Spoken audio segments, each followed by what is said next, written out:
Boa tarde a todos, a paz do Senhor. Meu nome é Júnior, sou obreiro e servo do Senhor, sirvo ao Senhor ali na Igreja Apostólica Kadash, onde o pastor presidente é o pastor Laércio e a pastora Gorete, junto com os demais pastores e os servos do Senhor. E estou aqui para dar continuidade nessa programação online que estamos fazendo aí toda semana. O Senhor tem nos dado graça, tem nos abençoado para que possamos transmitir a palavra do Senhor em todo o tempo, de todas as formas. Quero, antes de tudo, colocar esse tempo diante do Senhor, fazer uma oração com os irmãos e já daremos continuidade ao estudo que começamos semana passada, semana retrasada, né?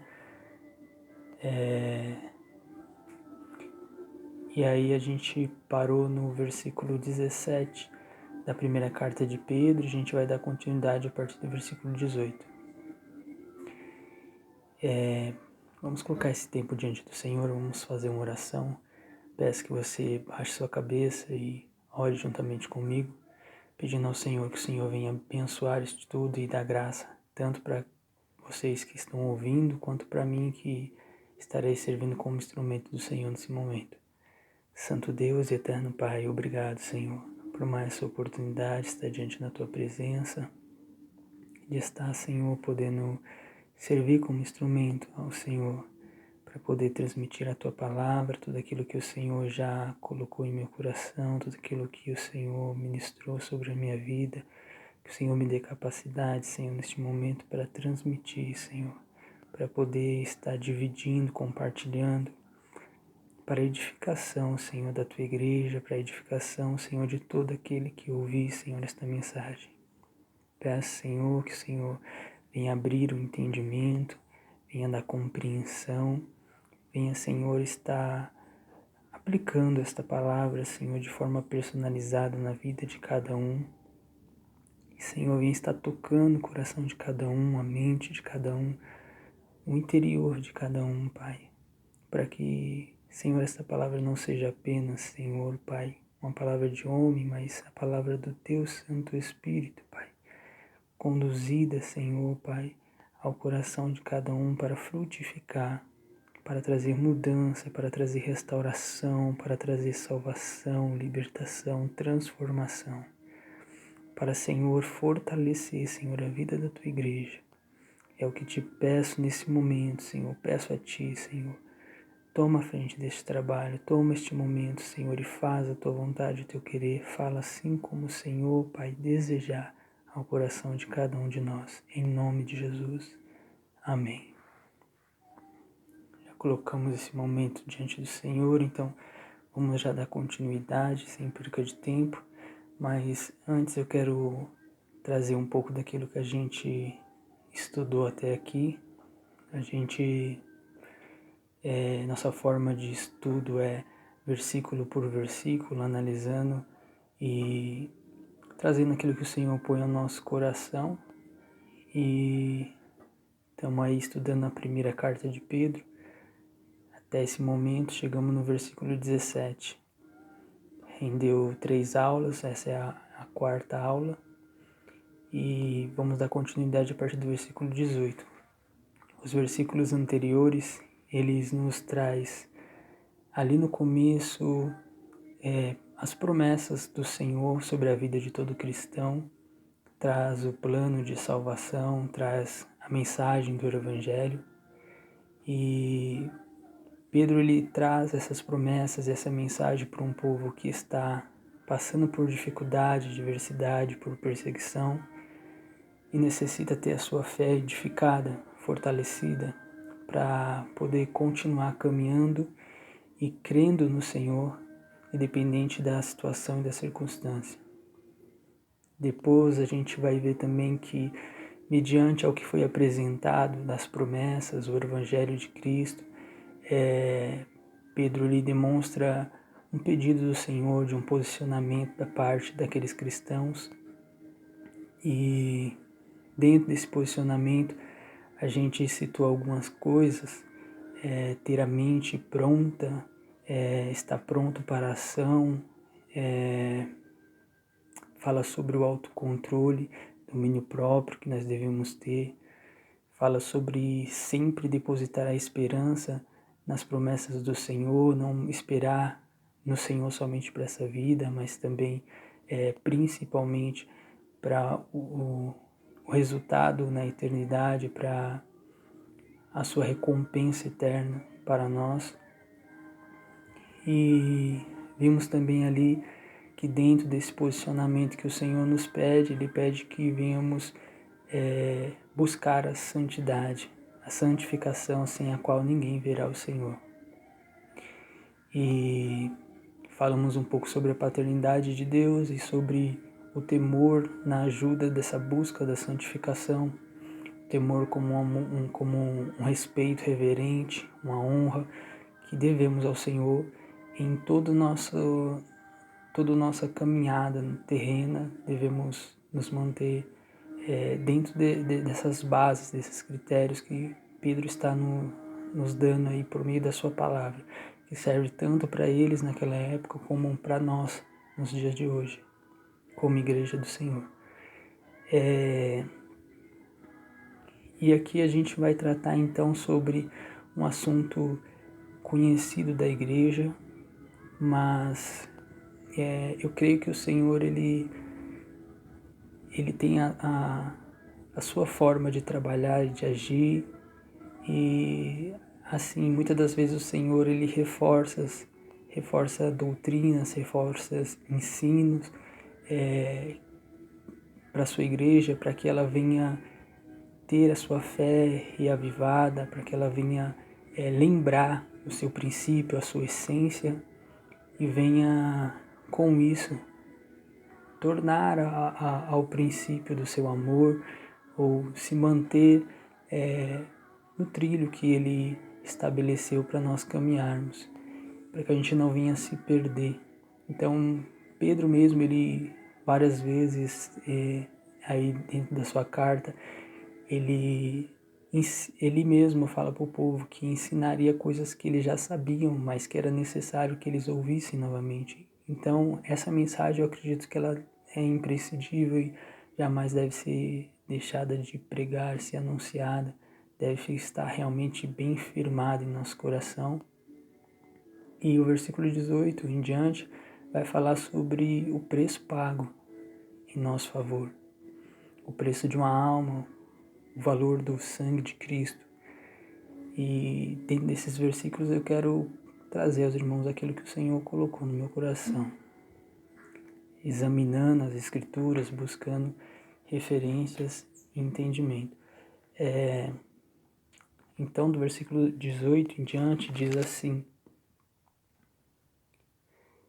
sabendo que não foi com coisas corruptíveis, como prata ou ouro, que foste resgatado da vossa vã maneira de viver, que por tradição recebestes dos vossos pais, mas com o precioso sangue de Cristo, como de um cordeiro imaculado e incontaminado, o qual, na verdade, em outro tempo foi conhecido, ainda antes da fundação do mundo, mas manifesto nestes últimos tempos por amor de vós. E por ele credes em Deus, que o ressuscitou dos mortos e lhe deu glória, para que a vossa fé e esperança esteja em Deus. Nós vamos tentar tratar dentro desses versículos do 18 ao 21. Se der tempo, a gente dá continuidade nesses 4 últimos versículos. Então, dentro desses versículos, vamos voltar aqui no 18 e a gente vai estar tratando versículo por versículo. Pois vocês sabem que não foi por meio de coisas perecíveis como prata ou ouro que vocês foram redimidos da sua maneira vazia de viver que lhes foi transmitida por seus antepassados. Eu quero trazer um contexto dessa mensagem do Evangelho. Toda a humanidade ela estava em dívida diante do Senhor. Ela está em dívida diante do Senhor. por conta dos nossos pecados, por conta das nossas transgressões, iniquidades, falhas. E isso começa lá no jardim do Éden, através de Adão e Eva, como já é conhecido a história.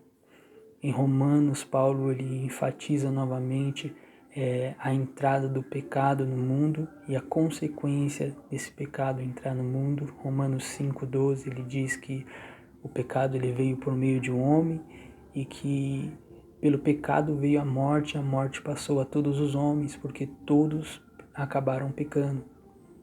Então viemos da natureza, todo homem e mulher que nasce, ele nasce da sua matriz, de Adão e Eva, e Adão e Eva, quando foram expulsos do jardim, eles passaram a ter uma natureza pecaminosa, eles passaram a ser um homem decaído, diferente daquele que Deus formou na sua essência para o seu propósito. Por perderem a comunhão com Deus, a ligação com Deus, eles passaram a ser considerados como mortos espiritualmente.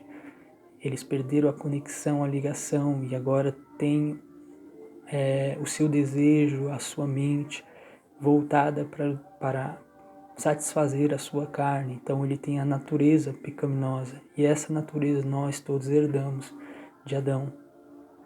Então o próprio Paulo em Romanos 6, 23, ele diz que o salário do pecado é a morte, mas o dom gratuito de Deus é a vida eterna. Por conta de nós todos sermos pecadores, de todos nós termos essa natureza pecaminosa decaída, todos nós merecíamos como pagamento por esta natureza pecaminosa, pelos pecados que cometemos, a morte. E não somente a morte física, como foi decretado ali no jardim, Deus falou: no dia que você pecar, morrerá. Porém, Adão demorou ainda anos para morrer, porque naquele momento aconteceu a morte espiritual, ou a separação do espírito humano com Deus. E como consequência veio também a morte física. Mas vemos que todos nós somos merecedores da morte. E esse castigo ele é visível porque todo homem morre. Mas não somente Deus fala sobre uma morte física, mas sobre uma morte espiritual e eterna. Essa morte a gente vê em Apocalipse, no capítulo 20, do versículo 11 até o 15. Vou citar algumas referências, peço que você depois leia, para que haja um contexto melhor. Lá ele fala que essa morte espiritual, ela também pode ser conhecida como uma segunda morte, que é a separação definitiva e eterna do homem e de Deus. A separação de toda graça, misericórdia, amor, piedade, que o homem hoje ainda, mesmo sendo pecador, recebe de Deus. A Bíblia diz que a terra está cheia da bondade de Deus e Deus tem ações e atitudes de bondade a todo momento, mesmo com aqueles que é ímpio e pecador, porque todos nós éramos. Então ele faz com que o sol nasça sobre justos e injustos, sobre bons e maus. Mas vai chegar um momento que teremos que dar conta diante de Deus das nossas vidas, e essa segunda morte demonstrada em Apocalipse, que é essa separação definitiva para o juízo final das nossas vidas, onde ali ou você é encontrado o seu nome no livro da vida por corresponder com essa mensagem que agora eu vou estar apresentando para vocês, que é conhecida já de todos nós, ou recusar esta mensagem, este amor, Então todos nós somos devedores diante de Deus, todos nós éramos merecedores de morte, merecedores não somente da morte física, mas da morte eterna e espiritual. E assim, pelas nossas próprias forças ou méritos ou boas ações, ou nem por toda a riqueza do mundo, ou qualquer tipo de outro meio, poderíamos pagar essa dívida. Essa dívida ela é maior do que a nossa capacidade de pagá-la. E Deus ele mostra isso em sua palavra. Ele demonstra isso na Bíblia. E diante dessa mensagem, eu quero, usando alguns versículos bíblicos, algumas passagens bíblicas, deixar essa ideia mais clara, mais visível, por mais que seja conhecida, é o que eu sempre digo, a gente aprende muitas coisas por ouvir falar, mas é bom que a gente seja como aqueles bereanos que estavam ali diante da pregação de Paulo, que a gente venha buscar dentro da palavra e ouvir o que a Bíblia ela apresenta acerca de todos os assuntos. E esse é um assunto que eu quero discorrer aqui com vocês, mediante versículos bíblicos, e trazer uma clareza da nossa incapacidade de podermos por nós mesmos pagar o preço dessa dívida, receber essa dádiva dada por Deus. E eu quero aqui falar de algumas impossibilidades ao nosso respeito em pagar essa dívida e que eu vejo dentro da palavra do Senhor, que Ele nos dá como referência. E a primeira dessas impossibilidades se trata da riqueza. Fala de bens, fala de todo o tipo de riqueza que esse mundo pode ter na sua totalidade, com tudo, todo o ouro, toda a prata, com todas as fortunas, todo o PIB de todos os países, por mais grandioso que seja o montante que pudesse se ajuntar, seria impossível de pagar o preço da dívida de uma única alma.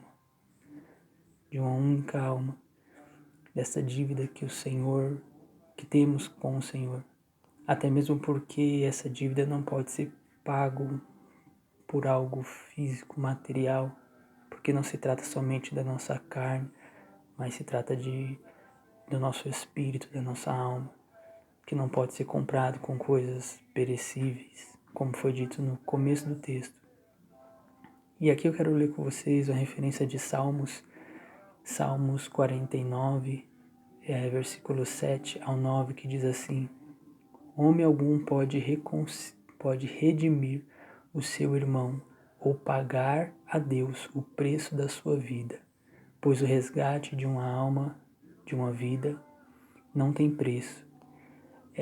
Não há pagamento que o livre para que viva para sempre e não sofra a decomposição.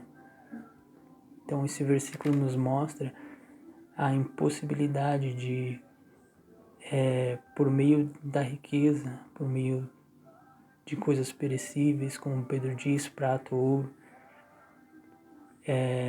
comprar, render, redimir uma só vida, trazendo vida eterna para ela, fazer com que ela não sofra decomposição, não morra. Uma outra impossibilidade que vemos aqui é os sacrifícios feitos pela lei.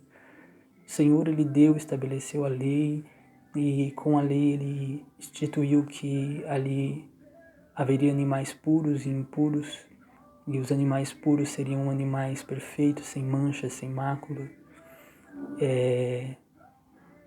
que serviriam como sacrifício ao Senhor.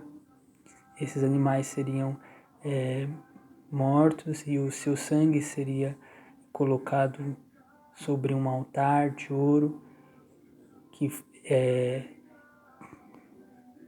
o próprio Senhor havia demonstrado para Moisés que deveria ser feito ali na época do tabernáculo, na época do templo. Esses sacrifícios eram feitos. E esse sacrifício, na verdade, eles serviam apenas como uma simbologia, servia como, diz na palavra, era algo simbólico que apontava para algo muito maior. A gente vai ver mais para frente o que quer dizer esse simbolismo desses animais que tinham ali o sangue derramado, servia como sacrifício para poder servir como propiciação, que a gente vai ver o significado da palavra mais para frente, que servia para aplacar a ira de Deus, para satisfazer a justa exigência de Deus pelo pecado do ser humano. Então, uma vez por ano, um sumo sacerdote entrava ali no templo e oferecia sacrifício pelos pecados dele mesmo, pelo pecado da nação. E outros sacrifícios também eram feitos nesse sentido de trazer a consciência do homem a sua pecaminosidade, o seu erro, a sua falha, para que o homem, diante daquele animal inocente e do sangue derramado por ele pudesse ter a consciência de que o inocente estava morrendo em seu lugar e pudesse se arrepender daquilo que ele fez, da sua prática, da sua atitude. E então animais eram oferecidos para aplacar a ira de Deus, para o perdão dos pecados, ainda que fosse de forma não completa, integral, mas de forma parcial, e não retirando propriamente o pecado, mas simplesmente servindo como algo simbólico que viria demonstrar um propósito maior mais para frente no Novo Testamento com a revelação de Cristo. Então, nem mesmo sacrifícios feitos no Antigo Testamento, estabelecido pelo próprio Deus, poderiam também realmente pagar o preço da alma de um ser humano, e nem redimi-los dos seus pecados. E a gente vê isso em Hebreus, capítulo 10, versículo 1 ao 7, que diz assim: a lei constituiu apenas uma sombra, um vislumbre das coisas boas por vir, mas não as coisas boas em si mesmas. Os sacrifícios são repetidos todos os anos, mas nunca podem purificar inteiramente aqueles que vêm adorar. Se tivessem esse poder, já não precisariam existir, pois os adoradores teriam sido purificados de uma vez por todas, e a consciência de seus pecados teriam desaparecido. Em vez disso, esses sacrifícios os lembram de seus pecados todos os anos, pois é impossível que o sangue de touros e bodes removam pecados. Por isso, quando Cristo veio ao mundo, disse: não quiseste sacrifício nem ofertas, contudo me deste um corpo para oferecer. Não te agradastes de holocausto, nem de outras ofertas pelo pecado.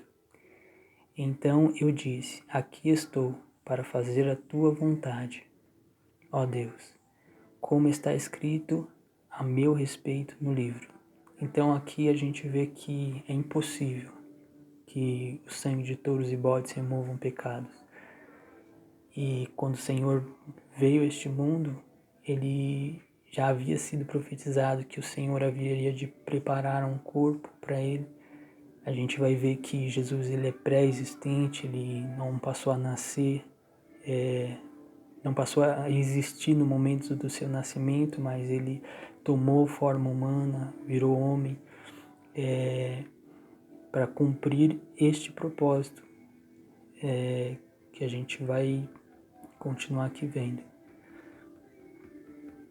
Então a impossibilidade das riquezas, a impossibilidade dos sacrifícios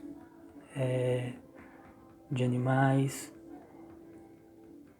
e a impossibilidade também da justiça própria. Não poderíamos nós mesmos nos livrar por justiça própria. A gente vai ver uma referência interessante que se encontra em Ezequiel, no capítulo 14, do 17 ao 20, que não fala propriamente de, pela justiça, redimir um homem ou perdoar pecados, mas ele vai falar sobre uma situação hipotética onde 3 homens considerados justos no Antigo Testamento poderiam passar por esta situação, mas não tinham a capacidade de poder livrar ninguém, a não ser eles mesmos, pela sua própria obediência ou justiça. Diz assim: ou se eu trouxer a espada contra aquela nação, e quiser e disser que a espada passe por toda esta terra, eu a exterminar dela os homens e os animais, juro pela minha vida, palavra do soberano, o Senhor, mesmo que aqueles 3 homens estivessem nela, eles não poderiam livrar seus próprios filhos ou filhas, somente eles mesmos se livrariam. Ou se eu enviar uma peste contra aquela terra e despejar sobre ela a minha ira, derramando sangue, exterminando seus homens e seus animais, juro pela minha vida, palavra do soberano, o Senhor, mesmo que Noé, Daniel e Jó estivessem nela, eles não poderiam livrar seus filhos ou filhas por sua justiça, só poderiam livrar a si mesmo.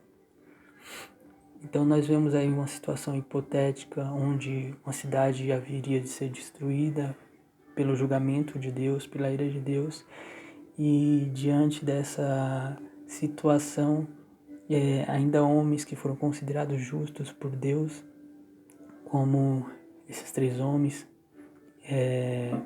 Daniel, Jó e Noé, contudo eles não teriam capacidade de livrar ninguém.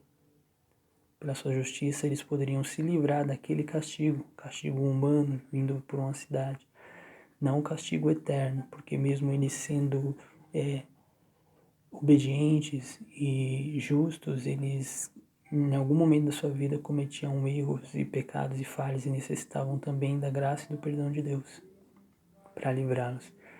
Como diz em Romanos 3,10, diz assim, como está escrito, não há nenhum justo, nenhum sequer.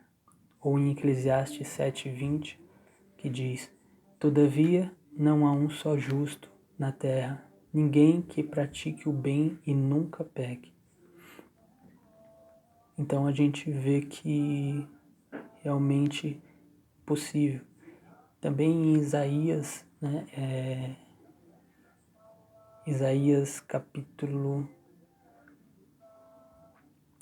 eu não me recordo agora, acho que é no 62, 64, Isaías 64, diz assim, somos como impuros, todos nós, todos os nossos atos de justiça são como trapo de imundícia. Murchamos como as folhas e como o vento, a nossa iniquidades nos levam para longe.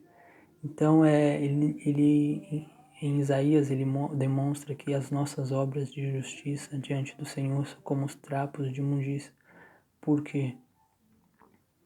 Pelo fato de que nenhuma justiça praticada por nós poderia apagar nenhum pecado que a gente cometeu. É como alguém que comete uma infração de trânsito e sempre dirige bem, de acordo com a lei, respeitando toda a sinalização, e por ele sempre dirigir bem, respeitando toda a lei, ele quisesse ser isento da punição pela infração que ele cometeu naquele momento. Então, se no momento a gente cometeu alguma infração da vida, nem todas as obras de justiça, nem toda andar em retidão ou respeito às leis de Deus poderiam apagar aquele pecado, aquela infração que foi cometida. Ele fala que é como trapos de imundícia, é como um curativo de um leproso. Naquela época eles tentavam tampar a lepra com alguns panos, e esses panos eles só faziam se sujar com a lepra que havia no corpo. Eles tampavam ali por um momento, eles escondiam por um momento, mas logo aqueles panos eles eram totalmente consumidos pela secreção que saía daquela lepra, fazendo com que aqueles panos mostrassem que realmente não tinham como eles tampar ou cobrir realmente aquela enfermidade.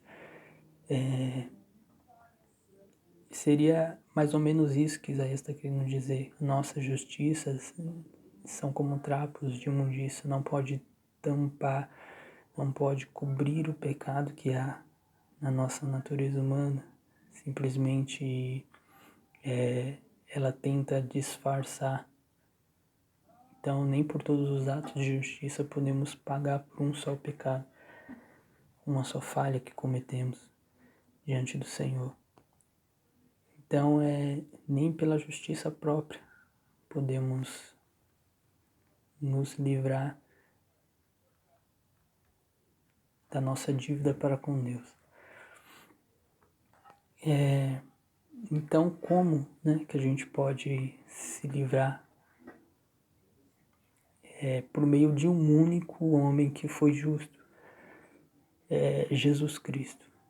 E por que Jesus ele é o único justo, sendo que ele é homem? A gente vê que ele nasceu de Maria como um homem normal e cresceu e desenvolveu. E porque ele é justo, pelo fato de que ele nasceu de forma sobrenatural, vindo do Espírito Santo. O Espírito Santo veio sobre Maria e de forma sobrenatural fez com que ela gerasse ali um corpo para Jesus Cristo que já existia. E Jesus ele foi o único ser humano que pisou nessa terra, que não teve essa natureza pecaminosa, que não herdou de Adão essa natureza pecaminosa, pelo fato de Maria ter emprestado o seu ventre para gerar ele. Ele não veio da semente do homem como nós, que nascemos herdando essa natureza pecaminosa, mas ele nasceu justo e puro, assim como Adão antes da sua queda, antes de sair do jardim, nasceu perfeito. E a gente vê na palavra do Senhor essa perfeição, essa justiça de Jesus Cristo. Pedro ele declara na carta de 1 Pedro mesmo, no capítulo 2, 22, que diz: ele não cometeu pecado algum e nenhum engano foi encontrado em sua boca. Tem em Hebreus e tem outros lugares também que declaram essa perfeição. A gente vê toda a conduta do Senhor de forma perfeita, e por conta dessa justiça, por conta da justiça dele, é que podemos então alcançar pagamento da dívida, o perdão de Deus. Em 2 Coríntios, no capítulo 5, 21, diz assim: Deus tornou pecado por nós aquele que não tinha pecado, para que nele nos tornássemos justiça de Deus. Então, o único justo tomou as suas culpas, as nossas culpas, recebendo o castigo que nos era devido, para que a justiça dele pudesse nos cobrir, pudesse nos justificar, pudesse nos fazer justo diante do tribunal de Deus. E a gente já vai ver melhor a respeito da justificação, que é um dos benefícios do sangue de Jesus. Em 1 Pedro, no capítulo 3, 18, diz assim também: pois também Cristo sofreu pelos pecados nossos, uma vez por todas, o justo pelos injustos, para conduzir-nos a Deus. Ele foi morto no corpo, mas vivificado no Espírito. Fala sobre a ressurreição de Cristo depois da sua morte em nosso favor, vivificado no Espírito Santo. Nós falamos da impossibilidade, então vamos falar então da única possibilidade. A única possibilidade é a provisão de Deus, é a providência de Deus. Só o próprio Deus, Criador dos céus e da terra, nosso Pai, nosso Senhor, poderia trazer a forma pela qual nós poderíamos se achegar a Ele, poderíamos ser perdoados, ter a nossa dívida impagável perdoada. Então Ele mesmo proveu essa salvação, proveu essa solução, essa saída. E a gente vê aqui em Romanos capítulo 3, 23 ao 26, deixa muito claro e evidente o que Deus fez por nós. Diz assim: pois todos pecaram e não alcançam o padrão da glória de Deus, mas Ele, em sua graça, nos declara justos por meio de Cristo Jesus, que nos resgatou do castigo por nossos pecados. Deus apresentou Jesus como sacrifício pelo pecado, com o sangue que Ele derramou, mostrando assim sua justiça em favor dos que creem.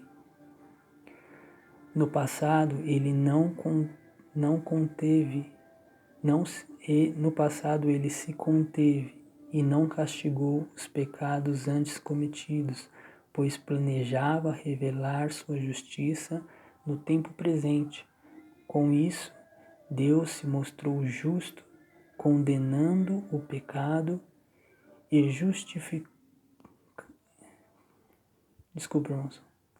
Deus se mostrou justo, condenando o pecado e justificador, declarando justo o pecador que crê em Jesus.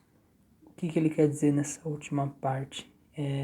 Deus se mostrou justo, porque assim o pecado ele não poderia simplesmente ser esquecido, as transgressões cometidas não poderiam ser simplesmente deixadas para lá, porque Ele mesmo estabeleceu a lei que o salário do pecado é a morte, e que o homem que pecar, esse morrerá. Então Ele, para ser justo, se manter justo, Ele tem que cumprir com a sua palavra e exigir a punição a qual Ele mesmo estabeleceu. Então Ele se mostrou justo porque Ele puniu o pecado, mas não em nós, mas no seu próprio Filho, Jesus Cristo, a qual é a expressa imagem do Deus invisível, que encarnado em homem, viveu de forma justa para poder servir como um sacrifício aceitável diante de Deus, pelas nossas dívidas, pelos nossos pecados. E assim Ele puniu o pecado, o nosso pecado, a nossa culpa, o castigo que viria sobre nós, Ele derramou sobre o Seu Filho Cristo, para que nós pudéssemos se tornar justos diante de Deus. Então Ele pôde punir o pecado e declarar justo aquele que crê em Jesus Cristo, que deposita sua fé no sangue derramado na cruz do Calvário.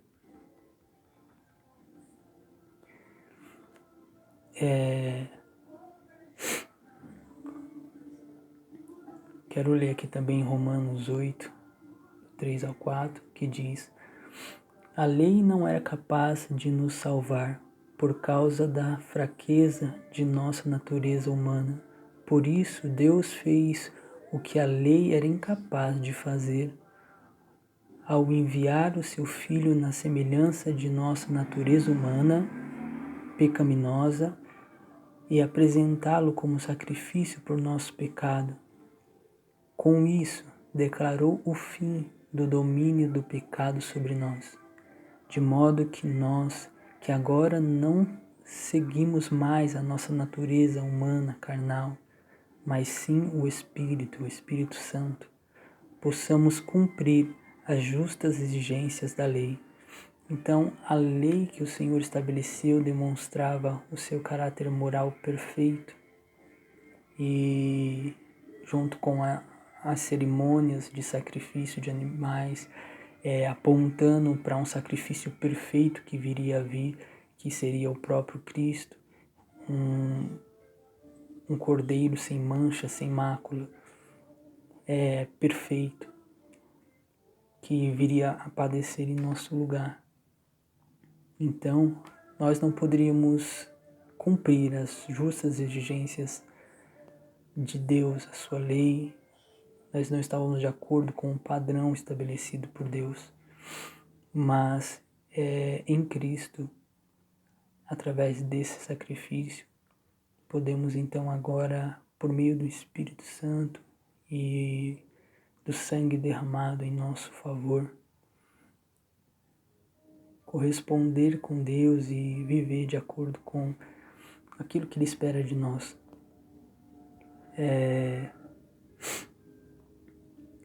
Quero também aqui ler em Hebreus 10, do 19 a 22, que diz: portanto, irmãos, temos plena confiança para entrar no lugar santíssimo pelo sangue de Jesus, por um novo e vivo caminho que Ele nos abriu por meio do véu, isto é, do seu corpo.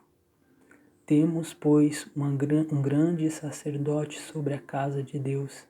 Assim, aproximemo-nos de Deus com um coração sincero e com completa convicção de fé, tendo os corações espargidos ou purificados de uma consciência culpada e os nossos corpos lavados com água pura. Então, ele demonstra a confiança que temos por meio do plano de salvação que Deus de antemão havia preparado e por meio do seu Filho oferecido em nosso favor, nos deu condição de nos tornarmos justos e entrarmos no santo lugar diante da presença de Deus. Temos referência no santo lugar como o templo e as divisões que havia no templo. Havia um lugar que havia uma cortina e esse lugar, na parte de dentro da cortina, era o lugar santíssimo, onde entrava somente o sumo sacerdote depois de muitos rituais de purificação e de oferecer sangue de animal em seu favor. Mas Jesus, ele é o sumo sacerdote que entrou no lugar santíssimo, não feito por mão de homens, humanas, mas um lugar espiritual. Entrou diante da presença de Deus, apresentando o seu próprio sangue em nosso favor, como sumo sacerdote perfeito, que conhece as nossas fraquezas, que se compadece das nossas fraquezas, porque viveu como homem, como nós. Então, sendo ele provado, tentado, assim como nós humanos, ele sem pecar se ofereceu perfeito, justo por nós. E por isso ele é um sumo sacerdote perfeito diante da casa de Deus e nos permite, por meio do seu sangue, entrarmos diante da presença de Deus, sermos reconciliados com Deus.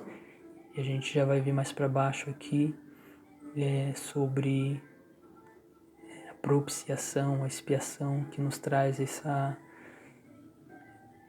esta permissão, essa ligação, nos faz adequados diante de Deus.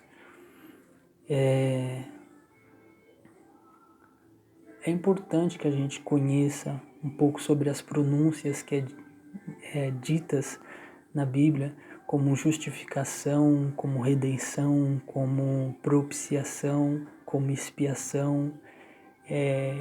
Entendermos acerca da aliança, a nova aliança estabelecida por Deus, a purificação que recebemos por meio do sangue, são expressões que estão na palavra de Deus. E todo aquele que serve a Deus, ele deve de alguma forma procurar conhecer, entender por meio de dicionários ou por meio de aulas ou perguntando ao seu pastor ou ao irmão que às vezes tem uma certa já experiência com a Bíblia, para que ele mostre dentro da palavra do Senhor o significado dessas expressões, porque essas expressões são importantes para demonstrar o que Cristo fez por nós na cruz, o que Deus fez em nosso favor.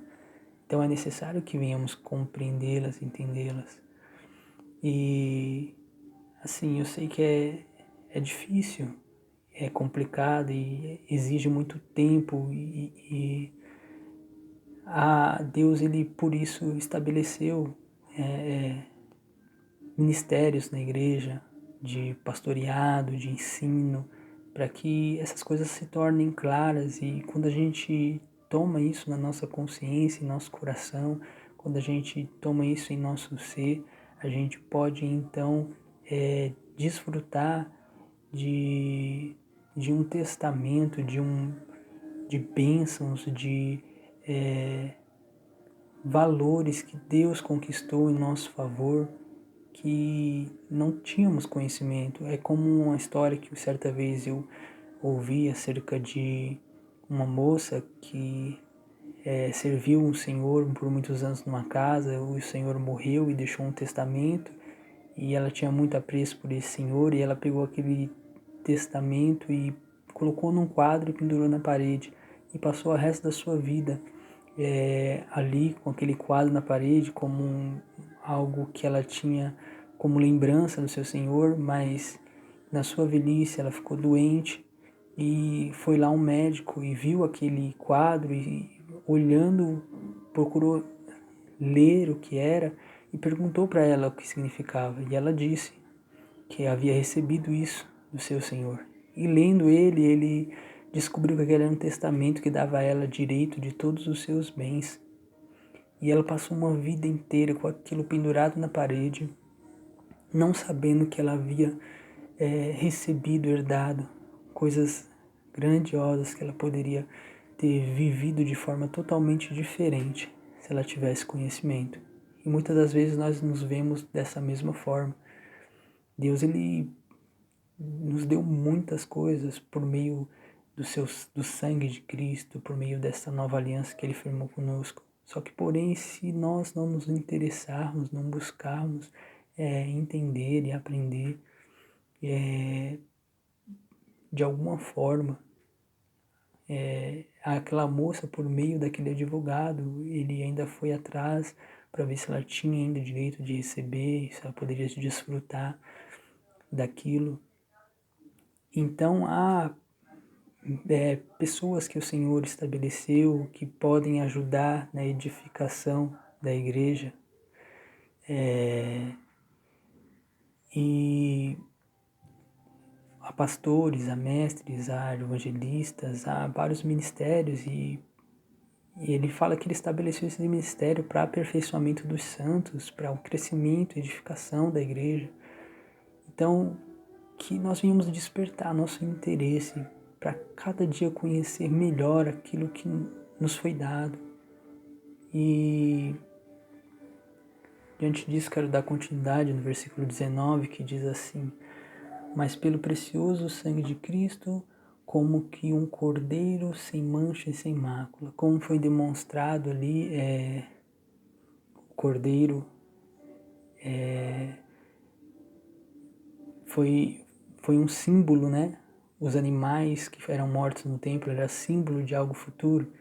E quando Jesus aparece ali e João Batista o vê, João Batista revela então quem ele é e demonstra que aqueles animais que eram símbolos apontavam para este Cristo. Em João capítulo 1, versículo 29 diz assim: no dia seguinte João viu Jesus aproximando-se e disse: veja, é o Cordeiro de Deus que tira o pecado do mundo. Então, todos os sacrifícios e muitos dos utensílios e práticas antigas que Deus havia estabelecido para o povo de Israel, era, na verdade, Deus desenvolvendo e criando uma mentalidade naquele povo de que algo maior viria a acontecer, de que realmente alguém justo, perfeito, viria morrer em lugar do povo, para que os pecados deles pudessem ser perdoados, não temporariamente, não de forma somente a servir como uma simbologia, mas como algo real, efetivo, que viesse realmente purificar as suas consciências do seu pecado e viesse trazer esta certeza de perdão, essa convicção de perdão em Deus, por meio do sacrifício deste Cordeiro que tira o pecado do mundo, não somente de um povo. É Jesus Cristo, Filho de Deus. Então quero continuar aqui. Então, o que recebemos por meio do sacrifício de Jesus, o que recebemos por meio do sangue de Jesus Cristo? Que aqui a ênfase do versículo fala do sangue, que nós não fomos resgatados da nossa vã maneira de viver por algo perecível, como prata ou ouro, mas pelo precioso sangue de Jesus. Então ele dá ênfase ao sangue de Cristo, como toda a palavra, todas as escrituras dá. O livro de Hebreus, capítulo 9 e 10 é muito importante, enfatiza claramente essa questão do sacrifício de Jesus e o sangue que trabalha em favor daquele que crê neste sacrifício. No livro de Hebreus e no livro também de Levíticos fala sobre o sangue, e ali ele mostra que a vida do homem está no sangue, né?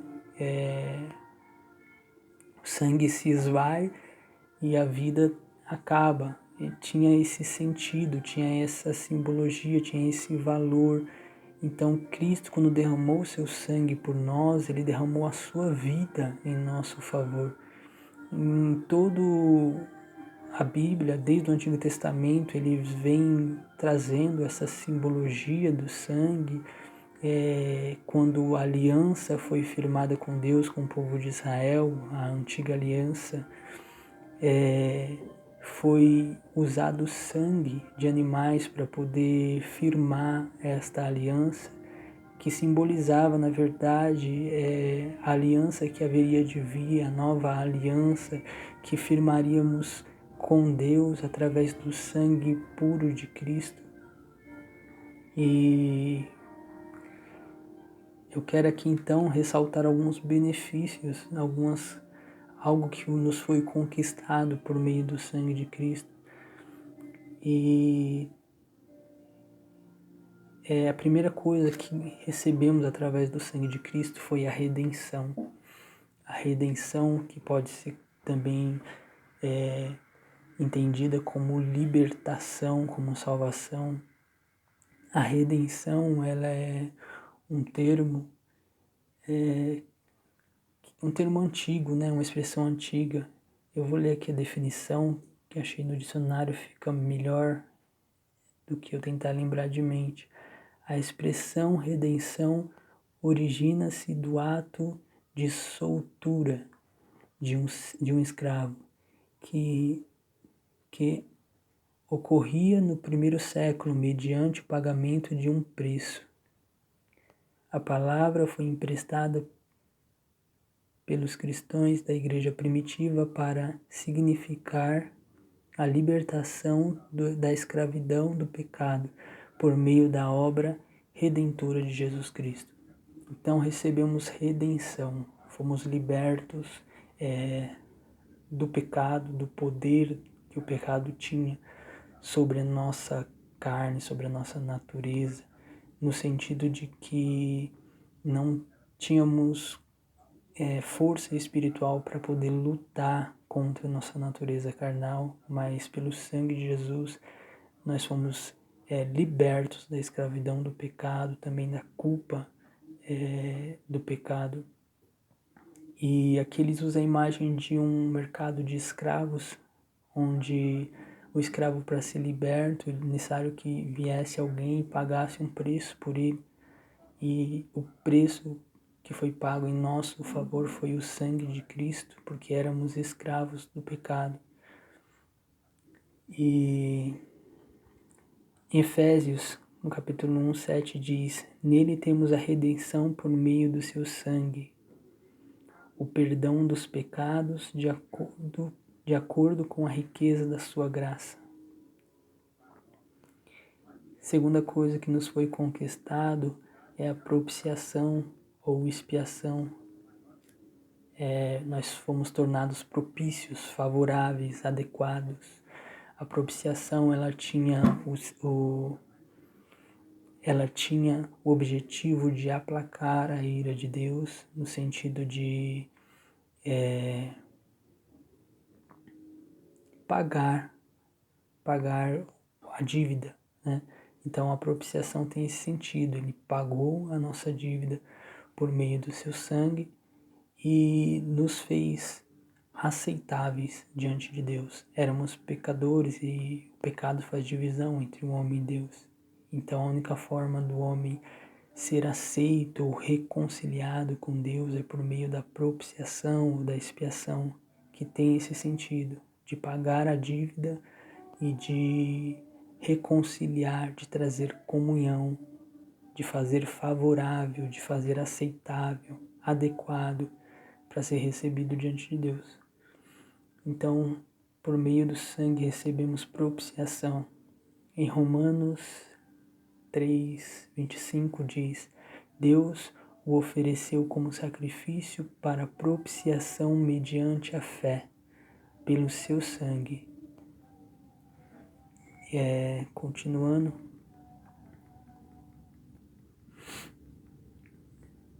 1 João 2:2 também diz: Ele é a propiciação pelos nossos pecados. Então, além da redenção e a propiciação, recebemos também a justificação. A justificação, ela traz a imagem de um júri, né? É um termo jurídico que tem o sentido de que fomos tornados justos diante das nossas acusações, que as nossas acusações foram retiradas e que agora fomos tornados justos porque fomos justificados por alguém. Justificação, como definição teológica, ocorre quando um homem comum, pecador, recebe o caráter justo em Cristo por intermédio da conversão. Romanos 5:9 diz assim: como agora fomos justificados por seu sangue, muito mais ainda por meio dele seremos salvos da ira de Deus. E em Colossenses traz melhor essa ideia, se referindo à cruz. Os nossos pecados foram retirados e foram cravados na cruz, no momento da sua morte, diz assim, Colossenses 2, 13 ao 14, quando vocês estavam mortos em pecados e na incircuncisão da sua carne, Deus os vivificou com Cristo. Ele nos perdoou todas as transgressões e cancelou o escrito de dívida que consistia em ordenanças e que nos era contrário. Ele o removeu pregando na cruz. Ele tirou o escrito de dívida que nos era contrário por conta da perfeita lei de Deus e da nossa imperfeição em cumpri-la, em obedecê-la. Por isso, os nossos muitos pecados contra Ele.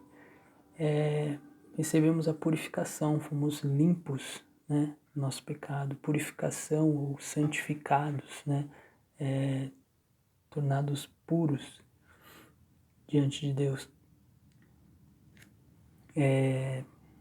1 João, capítulo 1, versículo 7, diz: se porém andarmos na luz como Ele está na luz, temos comunhão uns com os outros e o sangue de Jesus, seu Filho, nos purifica de todo pecado. Que também essa purificação tem o sentido de santificação. E então vou ler essa aqui de Hebreus também 1, 3, que diz: o Filho é o resplendor da glória de Deus e a expressão exata do seu ser, sustentando todas as coisas por sua palavra poderosa. Depois de ter realizado a purificação dos nossos pecados, ele se assentou à destra da majestade nas alturas. Em Hebreus 13, 12, assim Jesus também sofreu fora das portas da cidade, para santificar o povo por meio de seu próprio sangue. Então essa purificação fala da santificação que recebemos por meio do sangue de Cristo. No momento em que nós o aceitamos, no momento em que nós fomos salvos, que foi visto na lição anterior sobre a santificação inicial, né? Essa purificação que recebemos por meio do sangue. E também recebemos aliança. Em Mateus 26, 28 diz assim: isto é o meu sangue da aliança, que é derramada em favor de muitos para perdão dos pecados. E que aliança é essa? O que diz essa nova aliança? Em Hebreus eu achei aqui o versículo em Hebreus que nos fala sobre essa nova aliança e o que ela traz consigo. Hebreus 10, versículo 14 e 18. Essa nova aliança afirmada no sangue de Cristo diz assim: porque por meio de um único sacrifício ele aperfeiçoou para sempre os que estão sendo santificados. O Espírito Santo também nos testifica a esse respeito. Primeiro ele diz: esta é a aliança que farei com eles depois daqueles dias, diz o Senhor. Porei as minhas leis em seu coração e as escrevereis na sua mente. Acrescenta: dos seus pecados e iniquidades não me lembrarei mais. Onde esses pecados foram perdoados, não há mais necessidade de sacrifício por eles. Então essa aliança, ela promete que Deus, através do Espírito Santo, vai escrever as suas leis em nosso coração e nos capacitar a obedecê-las. Diz que os nossos pecados são perdoados e esquecidos. Da lembrança de Deus, não temos mais pecados, somos totalmente perdoados e pelo sangue de Jesus somos purificados, santificados, justificados. O sangue de Jesus, ele nos traz uma nova condição. De injustos fomos tornados justos, de escravos fomos tornados livres, de impuros fomos tornados puros, de impróprios, fomos nos tornados adequados, fomos trazidos para perto, reconciliados. O sangue de Jesus, ele nos traz muitas condições e favoráveis, e podemos nos alegrar e regozijar e glorificar o Senhor por meio de todas essas bênçãos. O versículo 20, continuando, diz assim: conhecido antes da criação do mundo, revelado neste último tempo em favor de vocês. É importante que a gente entenda esse versículo. Ele está falando que ele foi conhecido antes da fundação do mundo, né? E revelado nesse tempo. Isso mostra que a morte de Jesus na cruz não foi um plano B de Deus, porque o homem pecou e não saiu da forma como ele queria, e agora ele trouxe Jesus Cristo para morrer em nosso favor. Não, Deus ele fez o homem com livre arbítrio, e para que o homem pudesse escolher em amá-lo, em obedecê-lo, em servi-lo, porque Deus não queria robôs programados, mas ele queria pessoas que, pelo desejo do seu próprio coração, por sua própria vontade e liberdade, pudessem buscá-lo, pudessem desejar servi-lo, desejar estar com ele. E Deus ele conhecia o desfecho das escolhas humanas, e por isso ele mesmo, antes da criação do mundo, da existência da humanidade, criou a forma pela qual ele reconciliaria a humanidade consigo e daria de novo ao ser humano esta possibilidade de servi-lo por amor, em amor, não por obrigação, não por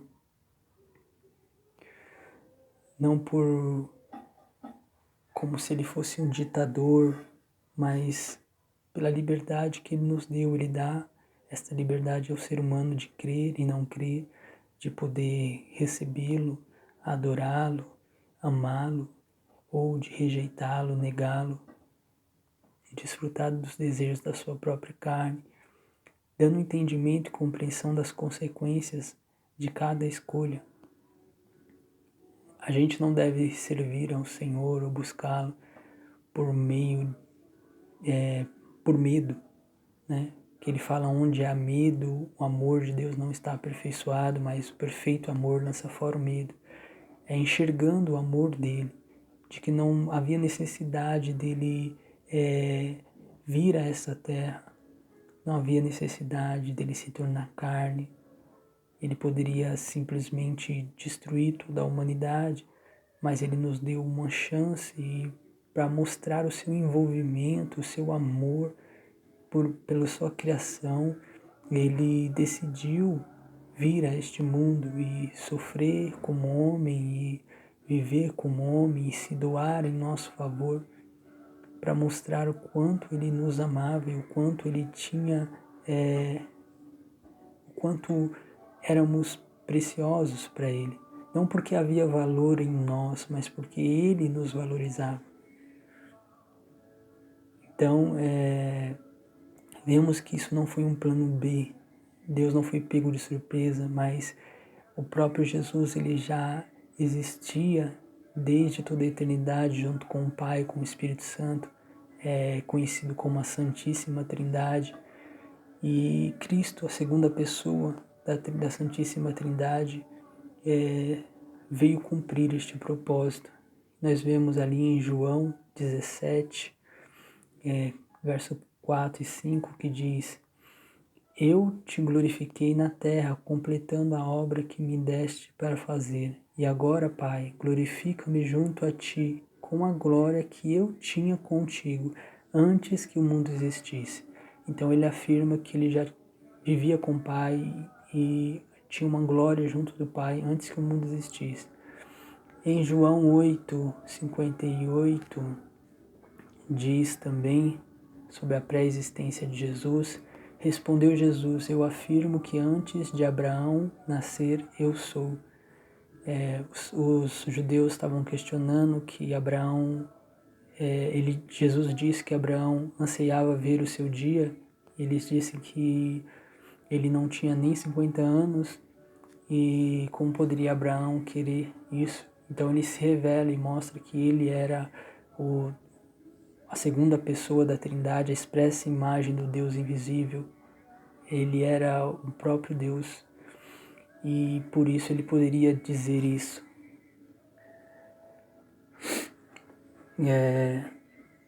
Vemos aqui também, continuando, versículo 21, por meio dele vocês creem em Deus, que o ressuscitou dentre os mortos e glorificou, de modo que a fé e a esperança de vocês estão em Deus. Então ele conclui aqui o versículo, esse trecho, sobre o sangue de Jesus e a preciosidade do sangue de Jesus e todos os benefícios que são trazidos com ele,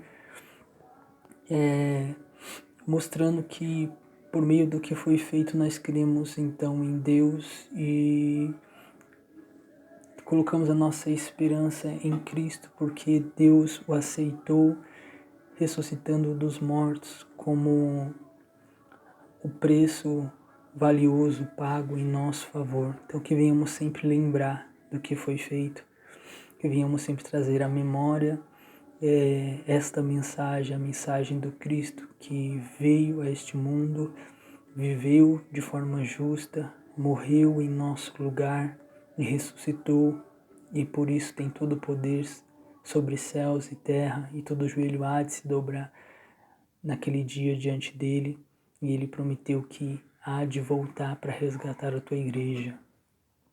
Então quero só fechar com esse comentário que escrevi.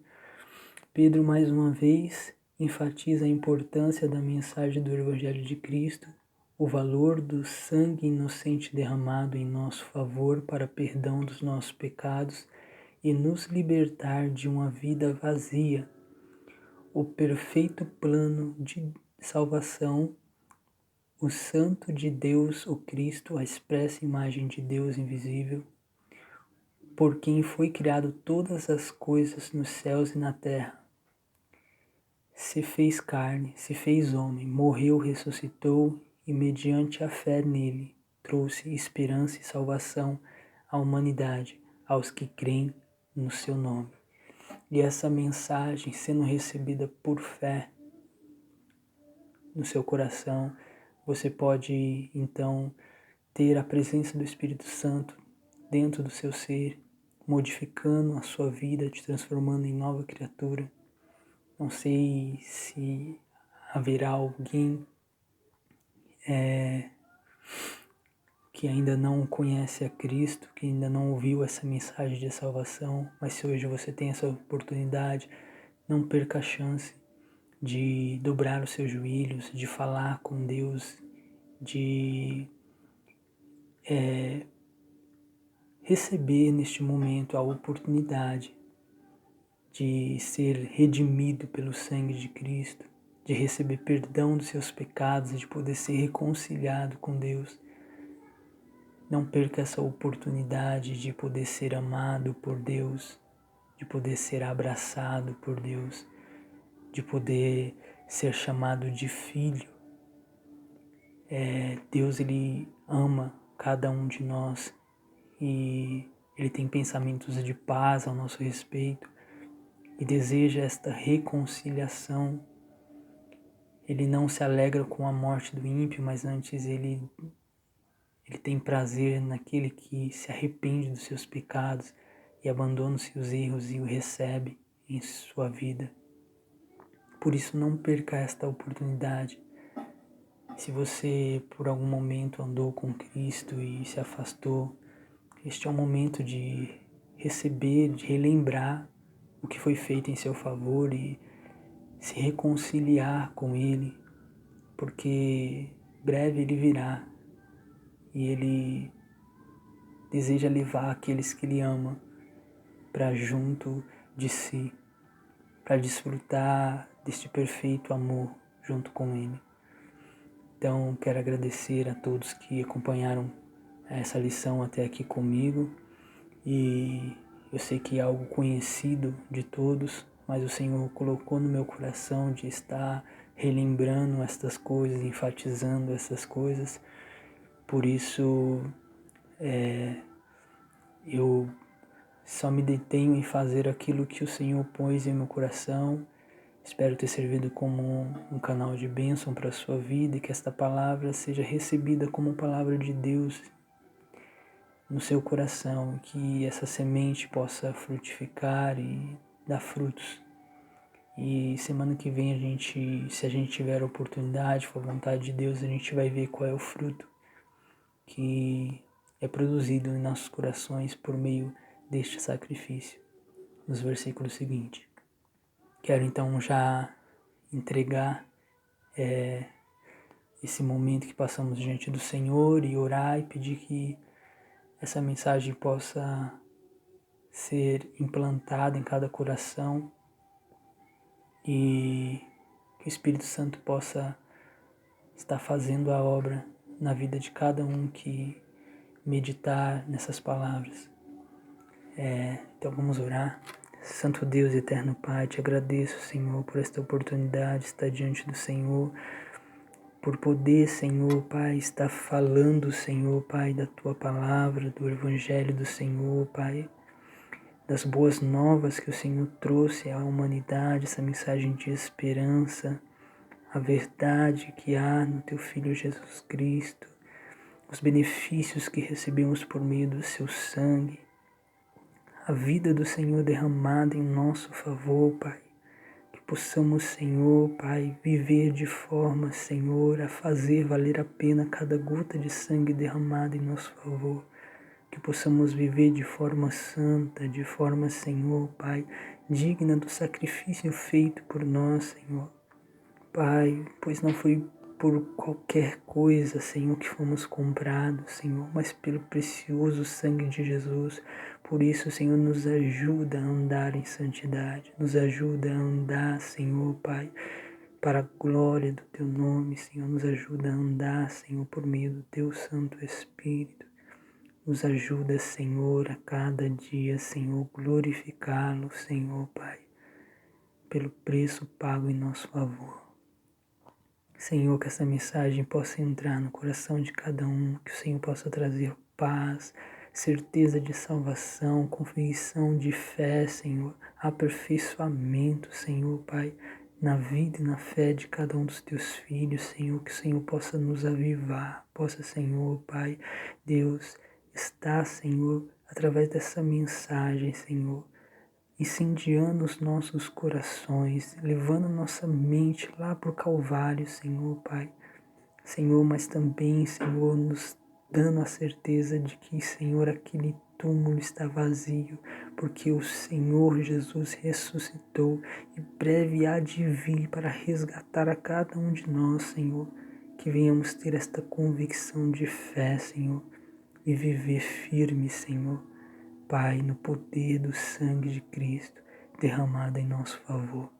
É o que te peço e te agradeço, Senhor, em nome de Jesus, em nome de Jesus. Obrigado, Pai. Quero agradecer a todos mais uma vez e um abraço a todos e até a próxima.